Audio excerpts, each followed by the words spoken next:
no God, stamp eternity on my eyeballs. Why didn't I have a word? Because there was no sign of anguish. Não me diga que essa geração é extravagante. Ser extravagante é ser como Estevão. Not to be like the world, not to be like the great majority of American Christians, but to be like Jesus Christ. Don't know why you're clapping. I'm talking about you.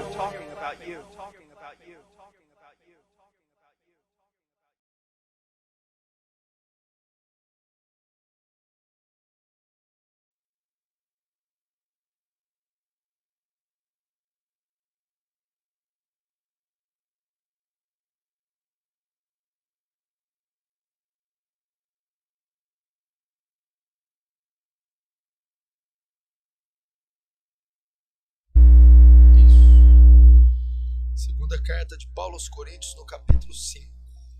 Deixa aberto aí.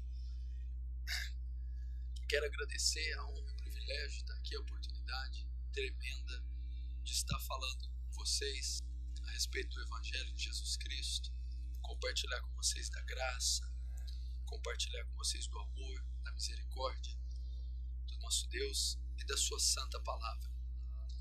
E é um prazer para mim estar aqui, na Academia da Força Aérea, podendo ministrar a vocês, aos cadetes, aos convidados e todos que estão aqui presentes, todos aqueles que Deus chamou por sua graça e aqueles que Deus tem chamado, para ouvir sobre o seu santo Evangelho, sobre a palavra de salvação que esse mundo tanto carece, que o homem tanto carece. Eu gostaria que você abrisse o seu coração, que você tivesse paciência e, sobretudo, temor para ouvir a palavra e a voz de Deus essa noite, que vai falar conosco. Essas sempre são portas abertas que Deus, pela sua infinita misericórdia, permite que sejam abertas para que ouvidos ouçam do Evangelho e creiam, e assim sejam justificados da ira de Deus, assim sejam salvos da ira vindoura. O mundo não carece de igualdade social, o mundo não carece de condição profissional, financeira mais adequada, não carece disso. O mundo carece do Evangelho de Jesus Cristo, pois a palavra diz: todos pecaram e destituídos da glória de Deus estão. Todos estão mortos nas suas ofensas, estão morrendo nas suas ofensas, e todos estão debaixo da violenta ira de Deus e podem ser condenados. Então é um privilégio muito grande estar diante de vocês falando do Evangelho. Eu quero falar algo a respeito do Evangelho, algo a respeito da salvação, a salvação que há em Cristo. E é necessário você escutar a respeito disso, que é uma mensagem que tem sido extinta dos púlpitos atuais, dos púlpitos modernos, contemporâneos. Tem sido esquecido a salvação e todas as doutrinas concernentes à salvação. Não tem se pregado sobre a salvação, não tem se ensinado sobre a salvação. Qual a última vez você escutou e ouviu falar sobre um seminário a respeito da salvação? Uma conferência sobre salvação? Quantos livros você já viu publicado e leu sobre e a respeito da salvação? Quantas aulas de escola dominical na sua igreja ou em outras igrejas que você já frequentou, você viu temas que envolviam a salvação, a vida eterna, a eternidade e tudo que concerne a ela: justificação, santificação, regeneração, novo nascimento? Tem sido extinto, tem se apagado nos nossos púlpitos, não tem se falado nas igrejas, não tem se comentado, não tem se escrito a esse respeito, não tem escrito, publicado artigos a esse respeito. Nós não temos visto salvação. E aleluia, se chegar o dia, Senhor, espero que estejamos todos aptos. Será que é o Saddam Hussein que ressuscitou? Bom, voltando para o tema, Irmão, só tem que temer quem não está com a salvação em dia, viu? Pode cair bomba, não tem problema. Salvação. E por que não tem se falado da salvação? Por que ela está extinta dos nossos púlpitos? Por que não tem se pregado na igreja contemporânea? Por que os televangelistas não falam sobre salvação? Por que essa parafernália gospel não fala sobre salvação? Por que não há louvores que professam nas suas letras as doutrinas da salvação, da graça? Por quê? Porque nós temos um louvor contemporâneo antropocêntrico, um louvor que tem o homem como centro, a carne como centro, a emoção como centro. Não há uma didática na melodia, na canção, na letra. Não há um ensinamento bíblico, escriturístico, teológico, que converge na glória de Deus, que converge na exaltação de Cristo, do seu sacrifício, da sua soberania, levando os pecadores ao arrependimento, ao conhecimento da fé e do evangelho, e posteriormente à salvação. Por que nós temos visto isso?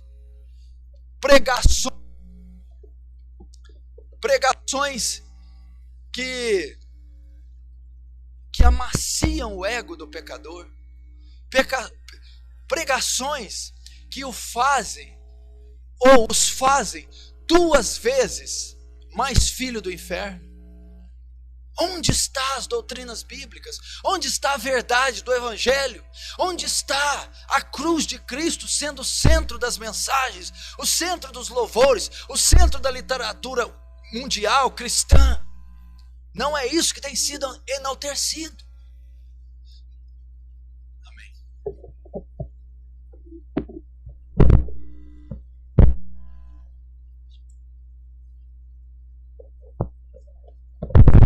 Tranquilo, são os defeitos especiais.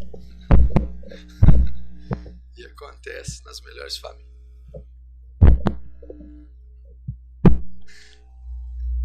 Não tem se pregado, não tem se vivido. E parar aqui diante de você essa noite é um fardo para mim, é uma luta, é uma batalha estar diante de você. Por quê? Porque muitas vezes nós temos que desconstruir aquilo que foi construído no seu coração há anos, com uma falsa teologia, um falso evangelho contemporâneo, modista, carnal, cultural, psicológico, humanista, evolucionista. E não é o evangelho bíblico, sacrossanto de Cristo, dos apóstolos. Então veja bem, a palavra do Senhor diz que pela graça sois salvos, por meio da fé. Isso não vem de vós, é dom de Deus, não vem de obras para que ninguém se glorie. A salvação é uma graça, a salvação é trabalho total de Cristo na cruz. A salvação é obra única, exclusiva, absoluta de Deus. Deus é quem salva o pecador. A salvação é de graça. Não há nada que você possa fazer para ser salvo, aceito, ser justificado. É graça, é bondade de Deus, favor imerecido, benevolente, dado por um Deus justo e amoroso. Mas a graça, eu alcanço a graça por meio da fé. Por meio da fé. A fé não é um fim em si mesmo, não é a fé que me salva, mas a fé é o canal que me leva à graça conquistada no Calvário pelos méritos absolutos de Cristo, por intermédio e ação benevolente de Deus. Mas é necessário, para que eu receba a graça, eu creia, eu tenha fé. E o que a Bíblia diz? O que produz fé? O que leva um pecador a crer? O que leva um pecador a se arrepender dos pecados, crer e posteriormente receber a salvação? Graça dada de Deus. Romanos 10:17, de sorte que a fé vem pelo ouvir e ouvir da palavra. A fé produzida, o arrependimento no coração de um pecador, quando ele ouve a palavra, quando ele ouve o evangelho, quando o evangelho é exposto de forma bíblica, debaixo da ação do Espírito Santo, um pecador corrupto, filho de Adão, se arrepende, ele crê, então ele é justificado pela graça dada por Cristo na cruz. Tá, e o que tem a ver com o que você está falando? Logo, o que eu aprendo? Se não é o evangelho que você tem ouvido, se não são as sãs doutrinas, se não é a exposição do evangelho bíblico que você está ouvindo, então você não pode crer. E se você não crê, você não pode ser salvo. A teologia da prosperidade, quando é pregada, não é evangelho. E quem ouve a teologia da prosperidade não pode crer. E quem não crer não pode ser justificado, não pode ser salvo. Quando eu ouço um evangelho água com açúcar, quando eu ouço algo que é carnal, antibíblico, que não tem base teológica, histórica, quando eu ouço uma autoajuda freudiana, quando eu ouço um evangelho de porta larga, algo que não tem renúncia, que não tem fardo, isso não caracteriza evangelho. E se não caracteriza evangelho, não haverá fé, não haverá arrependimento, consequentemente não haverá salvação. Então o que eu sou levado a crer? Que a igreja contemporânea, que tem seus templos luxuosos, faraônicos, que tem pregado essa cantiga, essa teologia, esse pobre diluído evangelho, se é que podemos chamar de evangelho, não tem produzido salvos nas suas congregações. São gerações inteiras de ímpios dentro da igreja, são bodes dentro da igreja, é o joio dentro da igreja, ou dentro de um templo. Não são salvos. E por que eu tenho que falar de salvação? Por quê? Porque esse é o propósito do Calvário. Esse é o propósito da cruz. Esse é o propósito. Redenção. Redimir do quê? Dos pecados, da ira vindoura. Salvar, resgatar. Foi isso que aquele sangue carmesim fez no Calvário. E como eu vou tirar isso do centro do evangelho? Então não se prega por quê a salvação? Se esse deveria ser o tema central de conferências, congressos, simpósios e literaturas e cultos expositivos. Por quê? Por causa de duas coisas. Estudando eu estou percebendo por duas coisas que não tem se pregado. Primeiro, a primeira delas é que salvação é coisa para longo prazo. É uma coisa que não vai se dar agora, né? Ela se dá ou na morte ou no arrebatamento. Ninguém então crê que vai morrer hoje, agora, de imediato, que vai viver alguns 5, 10, 15 anos. Então a salvação se dará num futuro longo. Então não é muito interessante para a teologia contemporânea e para os apóstolos, bispos e pastoras do nosso século. Por quê? Porque a demanda exige algo rápido.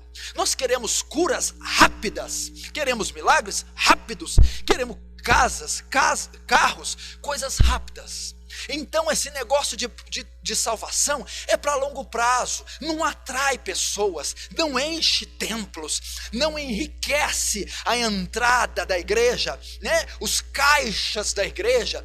Então isso saiu dos púlpitos por conta disso. Então se cria a igreja emergente, imediatista. Você vai ver milagres estarrecedores, instantâneos, curas estarrecedoras. Venha, pegue o lenço, a rosa, o óleo, faça tal campanha e numa fração de segundo um milagre espantoso vai acontecer.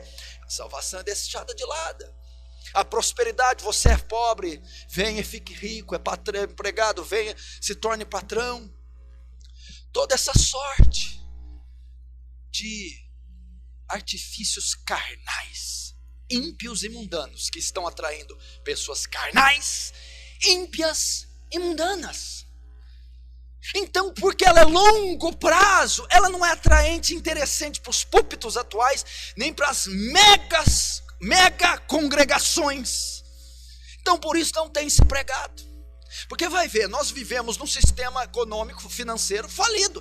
A saúde do país, é precária. Então vem uma igreja na capital que cura qualquer doença. Nós temos milhões de enfermos. Esses templos vão aglomerar e vão encher, mas ninguém ali está buscando a piedade, ninguém ali quer exercitar a caridade, ninguém está crescendo em santificação, no conhecimento de Deus, nas doutrinas da graça, no amor ao próximo. Estão interessados no que aquele estabelecimento que tem o nome igreja pode oferecer para a necessidade daquele pobre coitado. É isso. É a longo prazo. Precisamos dos fast foods. Outra coisa, falência no sistema, na saúde, falência no sistema econômico, desemprego, teto salarial baixo, crises e crises que você vai lembrar desde o governo Sarney até então. Então, pobreza, miséria, desemprego, país subdesenvolvido. Então vem ela, criada pelo inferno, da mente de Satanás, das catacumbas e gargantas do inferno, a teologia da prosperidade, para um país financeiramente, para um país economicamente falido. Quem não quer dobrar o salário, quem não quer trocar de carro, quem não quer ser empresário. Então o que está acontecendo? A igreja está atendendo a demanda da carne do homem. O que sua carne quer, a igreja está dando. O que a concupiscência dos seus olhos deseja, a igreja vai dar. O que a concupiscência da carne sua aspira, a igreja oferece. O que a soberba da vida sua manifesta e processa, a igreja tem oferecido. Por isso não se prega. Mas essa teologia da prosperidade é falsa, é espúria, antibíblica. Não há qualquer respaldo dela na igreja neotestamentária, primitiva, nas cartas do apóstolo Paulo, nem no evangelho de Jesus. E não adianta tirar texto do Antigo Testamento, porque ele não é compêndio doutrinário para a igreja. Segundo, por que não se fala sobre salvação? Sabe por que não se fala? Primeiro, porque é para longo prazo e hoje a igreja fast food, ela tem que ser atendida na hora. Segundo, por que não se fala de salvação? Porque todo mundo já se considera salvo, quando na verdade não é. Então para que falar sobre salvação para um povo que já é salvo? Para que se falar, se ensinar, pregar sobre algo que nós já julgamos ter sido resolvido no batismo, numa confissão, num culto de evangelismo, ou numa conferência cruzada, num mega estádio, onde nós atendemos o apelo de um pregador evangelista norte-americano? Então não precisa se falar de algo que nós já julgamos ter sido consumado. Salvação? Para quê? Já somos salvos. Você vai perguntar, estatísticas recentes publicaram que há quase 50 milhões de evangélicos no Brasil. Baseado em quais evidências essa estimativa foi feita? Essa estatística foi feita? Porque eu me batizei.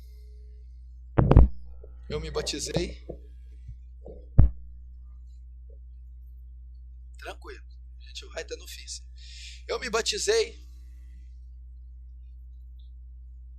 Eu tomo Santa Ceia.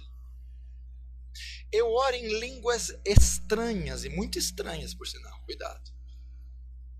Eu tenho 9 dons, creio que até o 10º, o dom da mentira e da fofoca também. Tem também o dom de ser caloteiro, picareta, adúltero.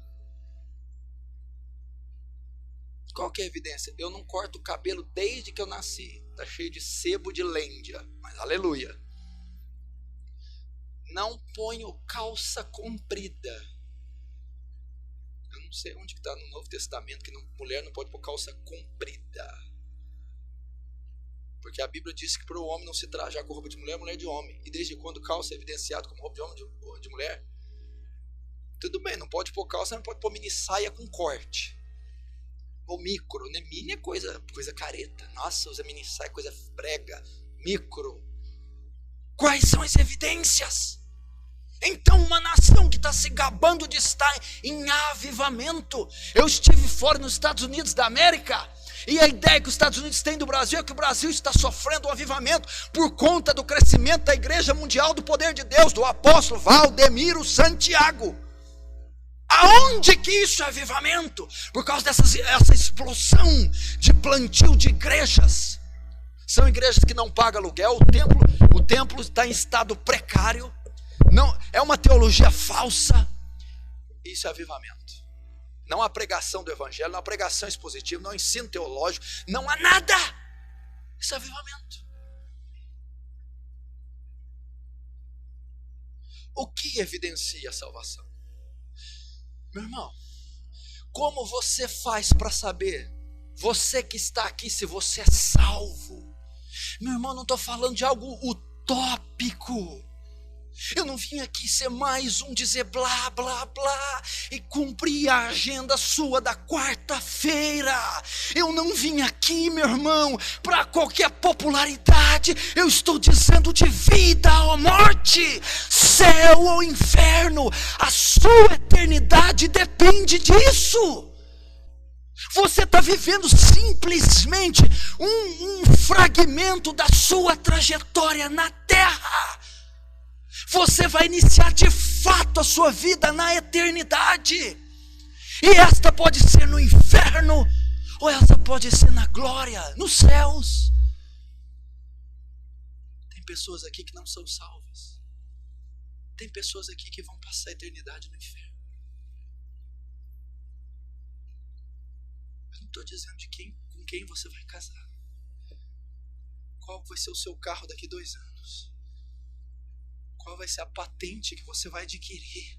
Eu estou dizendo que esse corpo uma hora vai deixar de existir e a sua alma permanecerá em algum lugar da eternidade. E a Bíblia está dizendo que o fim se aproxima. O Filho do Homem está às portas. O Cordeiro de Deus está vindo arrebatar a sua igreja e julgar essa terra com cetro de ferro. A Bíblia diz isso, que os sinais seriam evidentes, rumores de guerras na natureza, fomes, pestes, apostasia da igreja, o governo único mundial do anticristo. Meu Deus do céu, como isso tem sido atual, como isso tem sido claro, debaixo dos nossos olhos, do nosso nariz. E nós não estamos vendo, apercebendo. Vigiai, porque o Filho do Homem virá a hora que não estiveres esperando.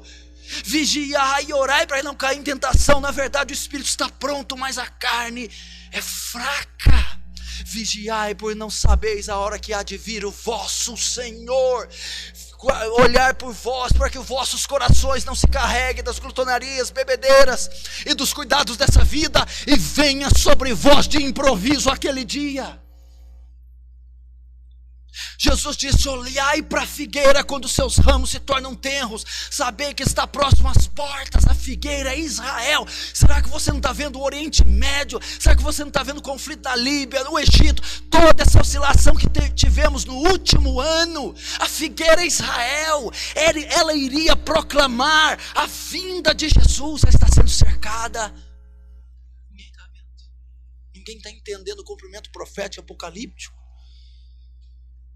Apostasia, o que é a apostasia da igreja? Esse advento, troféu Promessas na Globo, promovendo aqueles cantores, aquilo ali é a paganização do evangelho, do louvor.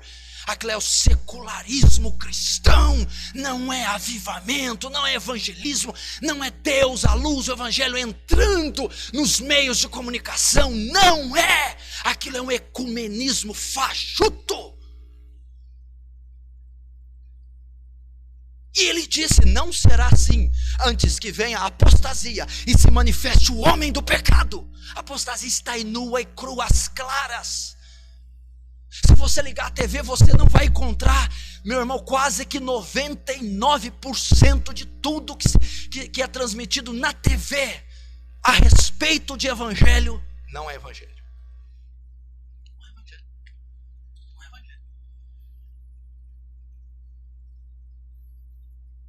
Isso é triste, é alarmante, é pesado dizer, mas é a nossa realidade. Amós diz: prepara-te, ó Israel, para encontrar com o teu Deus. Jesus diz: louco, amanhã pedirão a tua alma, o que tens preparado? E para quem será? Você está armazenando para quem? Você está acumulando tesouros aonde? Onde a traça corrói, onde o ladrão rouba, escava, ou tesouros no céu? Porque onde está o teu tesouro, aí está o seu coração. Louco, se ele te chamar hoje. Louco, se você morrer hoje. Você entesourou esse tempo todo para quê? Viveu uma vida para quê? Para a glória dele, de devoção e piedade. É muito sério salvação. É muito sério. Nós vamos prestar conta diante de Deus. Eu não sei qual vai ser o final dos seus dias, nem os meus, mas eu sei uma coisa: hoje está mais perto o seu dia do que ontem, e amanhã estará mais perto. Nós estamos numa contagem, meu irmão, decrescente. Você tinha mais dias ano passado, você tem bem menos hoje. Como vai ser o seu encontro com Cristo? Você que está aqui, você não precisa responder. Você que está aqui, é salvo? É convertido? Se Jesus voltar agora, acabou, não tem mais Força Aérea, Brasil, Iraque, acabou. Terminam seus dias hoje. Ele vai voltar, a trombeta vai soar, você sobe. Se você morrer hoje, para onde você vai? Você diz: eu sou salvo. Se eu morrer hoje, eu vou para o céu. Se ele voltar, eu subo, eu sou salvo. É? Baseado em quais fatos? Tudo bem, você pode dizer. Qual é a tese que você vai desenvolver para me convencer? Qual é a garantia que você é salvo? Eu batizei. Biblicamente não garante a segurança de salvação. Tomo Santa Ceia, muito menos. Oro em línguas, prego, sou ministro do Evangelho. Tem um monte de ministro do Evangelho que não tem problema nenhuma, são gente boa, só não são salvos, nem convertidos, nem nascidos de novo. Às vezes falidos profissionalmente, financeiramente, academicamente. Vamos tentar o ministério. Loucos. Qual que é a segurança? Os dons do Espírito. Os dons, pastor, eu tenho os dons de cura, de profecia, de línguas estranhas, de revelação. É mesmo? Mestre, eu profetizei em teu nome. É? Mestre, eu expulsei demônios em teu nome. Poxa. Mestre, veja só, dom de profecia, agora de cura. Mestre, eu em teu nome fiz muitos milagres. É acima de cura e profecia. É extraordinário e sobrenatural. Cura é milagre, é inexplicável. É? Em seu nome eu fiz muitas obras. Apartai-vos de mim, vós que praticais a iniquidade. Olha o que a Bíblia diz. Apartai de mim. Eu nunca vos conheci. Meu irmão, você parou para entender o texto? Ele não está dizendo: eu conhecia vocês e depois de um tempo vocês me deixaram e agora eu não conheço mais. Ele está dizendo: e nem o momento das vossas vidas vocês foram salvos, vocês foram santos, vocês foram convertidos. Eu nunca, nem no momento, nem uma fase, nunca vos conheci. Mas mesmo nós praticando, manifestando tantos dons e sinais, mesmo vocês fazendo, porque o meu pai usou Balaão para abençoar, mula para falar, e até de pedras suscitaria filhos. A manifestação de Deus não quer dizer que ele está provando conduta. Aonde Deus manifestou os maiores sinais de toda a história da existência humana? Aonde? No deserto. Mar abriu, O maior milagre de todos os tempos. Pão do céu choveu. Roupa não se rasgou. Entrou alguém na terra prometida? Josué e Caleb. Deus operar numa congregação através de um pregador, manifestar os dons, não significa que ele está provando conduta. E não significa e não autentica a minha salvação, porque a salvação não é pelas obras, meus atos de bondade ou os meus prodígios, porque o anticristo fará bem eles. Qual então a evidência da salvação? Como que alguém caracteriza-se salvo? Como é que você pode ter a segurança da salvação? Como é que você pode se julgar salvo, saber que você é salvo, que você é de fato convertido, que você foi de fato justificado por Cristo naquela cruz, pela fé, e recebeu a graça, favor imerecido, a salvação? Só tem uma doutrina que garante a segurança da salvação.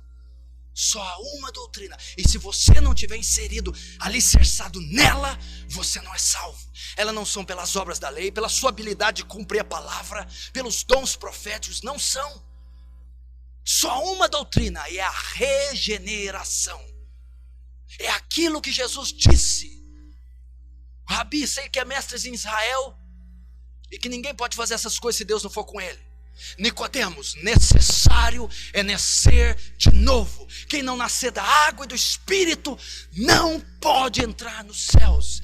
Regeneração. Alguém só é salvo se foi regenerado. E o que é regeneração? Preste atenção. Você nasceu em pecado. A Bíblia diz em Romanos que todos pecaram e destituídos da glória de Deus estão. Todos pecaram, sem exceção. Todo ser humano. Aonde foi caracterizado isso? A Bíblia diz que em um homem entrou o pecado, e no pecado a morte, logo todos morreram. Foi pela transgressão de Adão. Foi o vírus que se alojou nele. Logo toda a descendência que procedesse dele viria contaminada com o vil pecado. E o pecado já condena a morte. Então preste atenção. Independente das suas obras, você já é condenado. Você não é condenado por fazer ou deixar de fazer. Você é condenado, sabe pelo quê? Por nascer. Salmo 51, Davi diz: de um ventre de pecado me concebeu minha mãe. Quando o óvulo se encontra com o espermatozoide, fecunda a vida. Quando depois da gestação dá à luz, nasce um filho de Adão, condenado. E quando ele crescer e se desenvolver, ele vai manifestar o pecado. Quando o bebê está ali, o pecado está alojado. Então, independente de ações, ele já é condenado não por pecados, ele é condenado pelo pecado que está nele, o pecado original, o câncer que está nele. O que acontece então? Um homem vem com a estrutura corrupta, vem com a estrutura contaminada, todo gene, todo ser, a substância, a formação do homem é deplorável, execrável, corrupta, maligna. Esse é o seu problema e o meu. É nós acreditarmos, confessarmos e admitirmos que somos maus. Romanos 1, 2, 3 vai tratar da abominação que são as obras dos homens. Ele é vil, perverso, se degradou. Você não tem ideia o que era Adão antes da queda e o que foi depois da queda. O que ele se tornou? Um ser vil, capaz das coisas mais hediondas. Por isso você vê gerações, Hitlers, Mussolinis, Stalins. Você vê bandidos, serial killers, estupradores, monstros. Mas qualquer um de nós é capaz de tamanha ou maior monstruosidade, porque o pecado está em nós. E como que alguém é salvo? Como que alguém é salvo? Você já nasce condenado. Quando alguém crê, presta atenção. Quando alguém crê, quando o evangelho é exposto, Ezequiel diante dos ossos secos, e o evangelho da graça é pregado, aquela pessoa ao ouvir se arrepende, e ela crê. Quando ela crê, ela é justificada, e o Espírito Santo transforma aquela pessoa, assim regenerando-a. Então a regeneração só ocorre na vida de uma pessoa por um poder, através de um poder que não há igrejas, o batismo não dá, saia o cabelo, a doutrina não dá. É um poder do céu, é só o Espírito Santo que pode transformar um pecador salvando. Vamos dar um exemplo, a criação do universo. Veja a complexidade do universo. As galáxias, estrelas, os oceanos e mares. O universo tem 8 bilhões de diâmetros, 8 bilhões de anos-luz de diâmetro. Imagina a complexidade, a força, o fulgor, a imponência do universo. Quem o fez? Deus. Você imagina quanto poder Deus usou? A Bíblia diz que Deus do nada criou o universo. Tem uma palavra latina que define Deus do ex nihilo. Ex nihilo, da nada, do nada. Deus do nada, do ex nihilo, cria toda a complexidade do cosmos. Quanto poder você acha que Deus não usou para criar todo o sistema solar, todas as galáxias, todos os animais, todos os seres, desde micro-organismos ao homem, tudo. Quanto poder, do nada. Tenta você aí, do nada, criar essa toalha. De mãos vazias, cria esse pedaço de pano azul. Do nada, sem você ter qualquer matéria ou ser invisível. Essa toalha. Quanto poder você não vai ter? Deus criou todo o universo. Só que presta atenção, a obra da salvação é tão mais profunda que Deus, para criar o universo, Ele usa uma medida de poder, mas para salvar um pecador, Ele usa mais poder do que o poder da criação, porque para criar o mundo, Ele cria do nada, algo tremendo e perfeito, mas para salvar o pecador, Ele vai partir de uma massa corrupta, execrável, deplorável, suja, iníqua, e a partir do corrupto recriar uma nova pessoa. Para criar o universo, do nada Ele cria.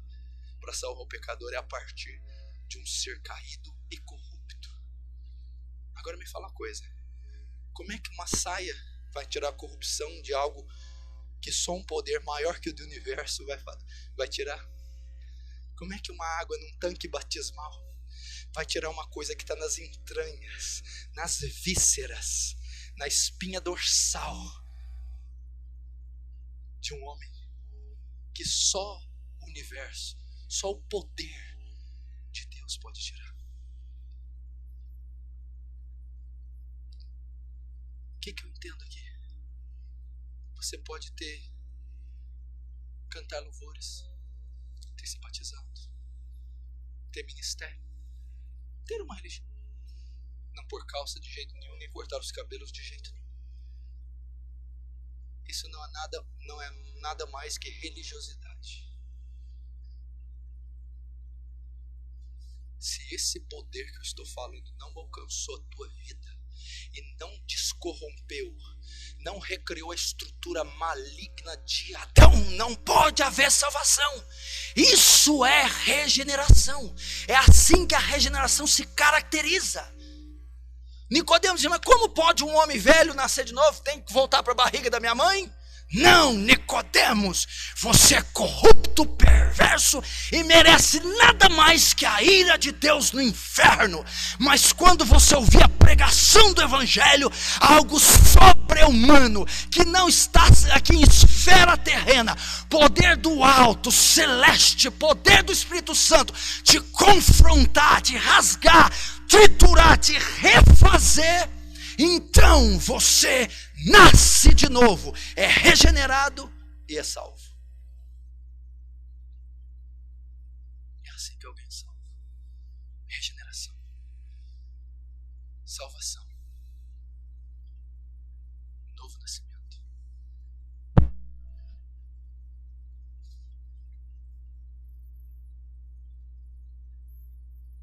É assim que alguém salva. Pastor, mas eu parei de fazer tanta coisa. A evidência que eu sou salvo é porque eu bebia. Eu parei de beber. Se bem que alguns ainda não pararam. É evidência? Não.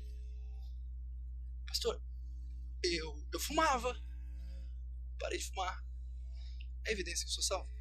Não. Pastor, eu fornicava, prostituía, masturbava. Ah, masturbação é pecado? É. O sexo solitário. Quem olhar para a mulher e cobiçar no seu coração já adulterou com ela. Pecado. Eu parei. É evidência que eu sou salvo? Não. Pastor, eu usava micro saia. Agora eu uso, não aparece nem meu calcanhar rachado. É evidência? Não. Eu ia em boate, gostava de música mundana, parei com tudo. É evidência que eu sou salvo? Não. Deixa eu fazer uma pergunta para você. Freiras fumam? Não. Freiras vão para motéis? Não. Freiras bebem? Não. Freiras adulteram? Não, nem casadas são. Freiras vão para balada?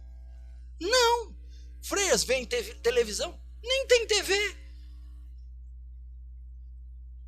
Freiras são salvas? Não.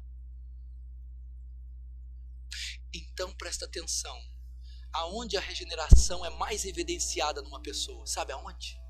Sabe aonde você tem certeza que você foi mudado, transformado, regenerado e é salvo? Quando uma pessoa é salva, regenerada, uma das maiores evidências é que a vontade dela vai ser mudada e transformada. A vontade. Como assim? Quando ela estava no mundo e era ímpia, ela tinha certas vontades, desejos, sonhos, projetos, intentos carnais, iníquos, impuros, profanos, vaidosos. Quando o sobrenatural tocou aquela pessoa, ouviu o evangelho, ela foi transformada. E a área que mais foi afetada foi a sua vontade. E aquilo que ela gostava, desejava, queria, vontade, por ouvir o evangelho, mudou. Agora aquilo que ela amava, ela odeia. E aquilo que ela odiava, agora ela ama. Então a evidência não é porque você parou de fazer, é porque você parou de gostar de fazer. Então quando você para de gostar de fazer o que você fazia, sua vontade foi mudada. Novo nascimento, operação sobre-humana do Espírito Santo, evidenciando sua salvação. Porque muita gente parou de fazer, mas morre de vontade de fazer. Ai, se eu pudesse. Não converteu. Não nasceu de novo. Não é evidência? O guitarrista da minha igreja tocava no mundo, fazia sexo com a namorada e amava Guns N' Roses, Metallica, Iron Maiden, Pink Floyd, Led Zeppelin. Paixão, doença. Ele foi num culto onde eu estava pregando sobre o trono do julgamento de Deus. Ele veio à frente, aquela mensagem impactou aquele jovem de tal maneira que transformou a vida dele. Ele parou de tocar, parou de fazer sexo com a menina, parou de ouvir as músicas, tirou as roupas de rock. Foi aí a evidência da salvação dele? Não. Ele só parou. Sabe qual foi a evidência? Quando ele estava ensaiando com a banda, antes de sair, já tinha ouvido o sermão. Ele foi tocar aquela música do Pink Floyd, aquela, como que chama? Aquela famosa ali. Ninguém vai falar? Aquela lá.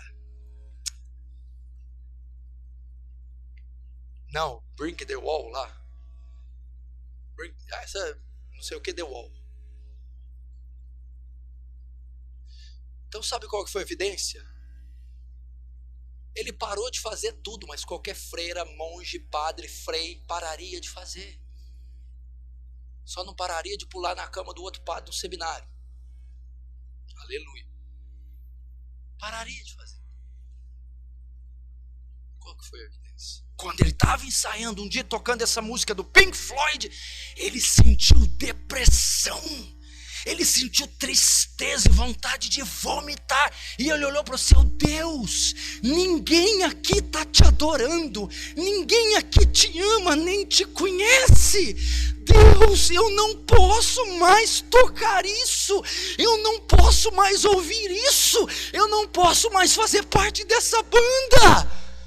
Por que, Fábio? Porque eu nasci de novo, porque Cristo transformou. Então a evidência da salvação daquele menino não foi quando ele parou de fazer, foi quando aquilo que ele amava, tinha prazer, tinha luxúria, Pink Floyd, ele passou a abominar. Num instante sua vontade foi alterada. Regeneração, novo nascimento. Isso é evidência que uma pessoa é salva.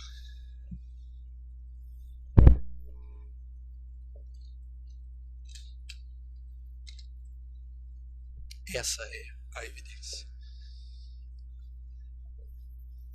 Não sei se tem pastores aqui, líderes ou discipuladores. Agora você entende por que você pega tanto no pé daquele menino, daquela menina, daquele músico, daquela ovelha. E você peleja com ela, ensina ela, exorta, disciplina, e não adianta. Sabe por quê? Porque você está perdendo tempo 1, 2, 3 anos discipulando um bode, ensinando ele a ser ovelha. Porque você está ensinando princípios para joio que só trigo pode cumprir.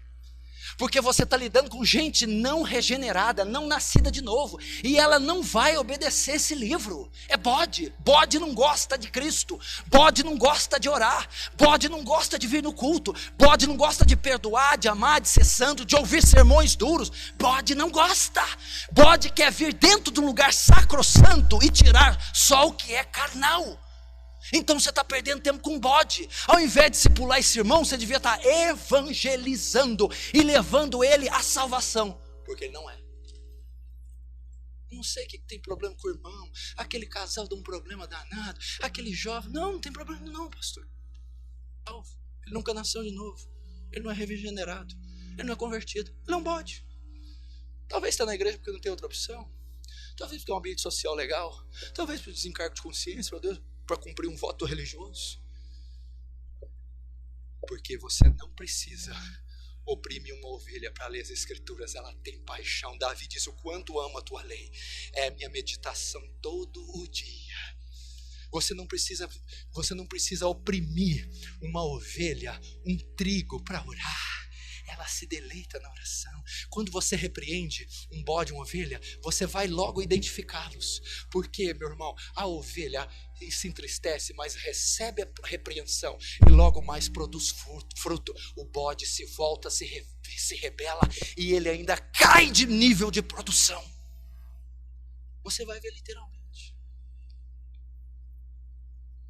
Por isso que Paulo diz, voltando para o texto que eu citei só uma vez: aquele que está em Cristo, que é salvo, que é crente de verdade, que vai para o céu se morrer agora, nova criatura é. Como assim? Era uma criatura corrupta e maldita. Depois que foi salva, foi transformada pelo Espírito Santo e se tornou um novo homem. Não melhorou o homem, não maquiou, não pôs saia no homem, não colocou usos e costumes e adornos religiosos. Não, aquele homem morreu e outro homem ressurgiu em Cristo. É uma nova criatura, nova visão, novo processamento mental, novo coração, nova maneira de enxergar os reveses e o cotidiano da vida. E as coisas velhas passaram, práticas ímpias e mundanas, e eis que tudo se fez novo. Irmão novo convertido, ele passa a tribulação, ele chora, ele peca, ele falha, mas ele está com os olhos voltados para o autor e consumador da fé. Ele está com os olhos voltados para a sua pátria celeste, e ele anseia o dia que vai receber a coroa da vida, que vai encontrar com o seu Senhor. Ele luta, ele cai, ele esperneia, mas ele tem a esperança no céu. Ele crê piamente que o seu Senhor há de buscá-lo e há de completar o seu gozo na eternidade. Essa é a palavra que eu tenho para vocês essa noite. Cristo está às portas. As profecias estão se cumprindo cabalmente. O declínio, o esfriamento e a apostasia da igreja. Mas se você olhar para o trono, ele ainda não é de julgamento nem de juízo. Ele vai ser. E a Bíblia diz que o juízo de Deus é sem misericórdia. Todavia, não interessa como você chegou aqui essa noite, qual seja o seu estado de pecaminosidade, corrupção, religiosidade, engano ou ignorância, ainda hoje, aquele trono é de misericórdia. É de graça, tem graça destilando, jorrando daquele trono, para redimir pecador, para perdoar pecador, para salvar quem não é salvo. Pastor, então como faz para eu ser salvo? Como faz para eu ser regenerado e não ter, pastor,